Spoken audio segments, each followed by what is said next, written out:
80 words, 10 minutes dictation. India is marching ahead. They say an army marches on its stomach.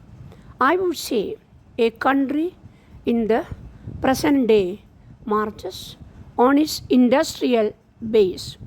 Our industrial base is slowly and steadily improving. But this slow and steady improvement, in fact, is too slow. Maybe I am impatient. Maybe I am an unrealist. Yet I cannot admit that our industrial progress is fast enough. Far from it. To some of us, the progress seems to be miserably slow. To others, just slow.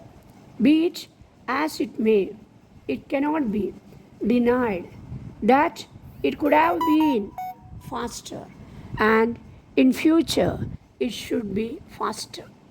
We have sometimes to run even to stay where we are.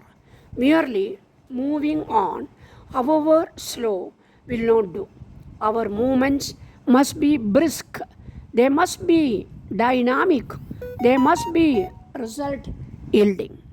Let us pull our full weight in one direction. Why our industrial progress is not fast enough? There is, of course, a complexity of factors involved. Most important of all is the attitude of the manufacturers themselves. We may blame the government, and it is quite in fashion today to blame the government for the various wrongs. It is just like blaming our parents for our inability to succeed in life. The truth is that if we do not succeed or succeeded less in life, it is primarily because we did not put in the right effort at the right time. Our parents can only provide proper surroundings and atmosphere for the training and development of our caliber and potential. The rest is all in our own hands. Similarly, for the industrial development of India, the government can and should provide proper atmosphere to enable it to flourish. But each individual unit has to pull its weight. Each manufacturer has to develop a constructive attitude of mind. Each unit must analyze its own problems and adopt better methods and positive means to solve these problems purposefully and profitably. This calls for ingenuity, determination, and objectivity. We in India are all very keen to develop our economy, and rightly so. We all make strong pleas for industrial development, higher productivity, better wages for workers, and all that goes with it. But one thing which is really vital for our success, we deliberately turn a blind eye to. It is consumer orientation in our product. We are completely oblivious of providing necessary service to the consumer. We forget that each industry exists to satisfy a specific need of the consumer. What we remember is that the industry exists to make profit.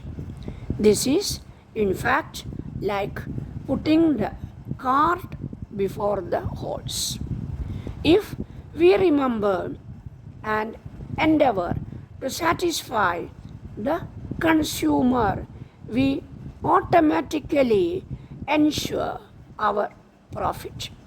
If the consumer is satisfied with what we offer him, he is bound to buy it again and again and more of it. This is bound to yield increased turnover, economics of scale, reduced overheads, and ultimately better profitability.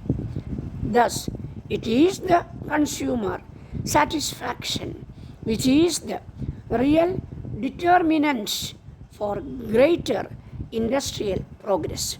But the consumer today is more honored in misleading him than in providing him real service and satisfaction. This is the irony of the situation. We produce what we like to or can produce. We do so because in the present context, anything sells. Ours is mostly a seller's market. The manufacturers are more or less in a dominant position. They can talk from a position of strength. They can dictate to the consumer, dictate the quality of the goods, the price, the availability, the service after sales, and all the rest. They are, in fact, the kings instead of the consumer being the king. This, according to the established marketing principles, is the reversal of roles. The ruler is being ruled. The manufacturers may have many reasons to explain and justify their attitude. And don't we know we can always find a good reason for not doing a thing. The manufacturers have a number of grim facts to examine as to why they cannot afford being consumer oriented. Their raw material difficulties, their work problems, their old machinery which they are unable to replace, the credit squeeze, the profit squeeze, all make an impressive reading. And personally, I have sincere sympathy with them. But I am unable to reconcile to their lack of sympathy for the consumer. Whatever the difficulties, however hard they may seem to be, there is never any justification for not providing maximum service to the consumer. There is no excuse whatever for relaxing quality of control standards either in purchasing raw material or in releasing finished goods for sale.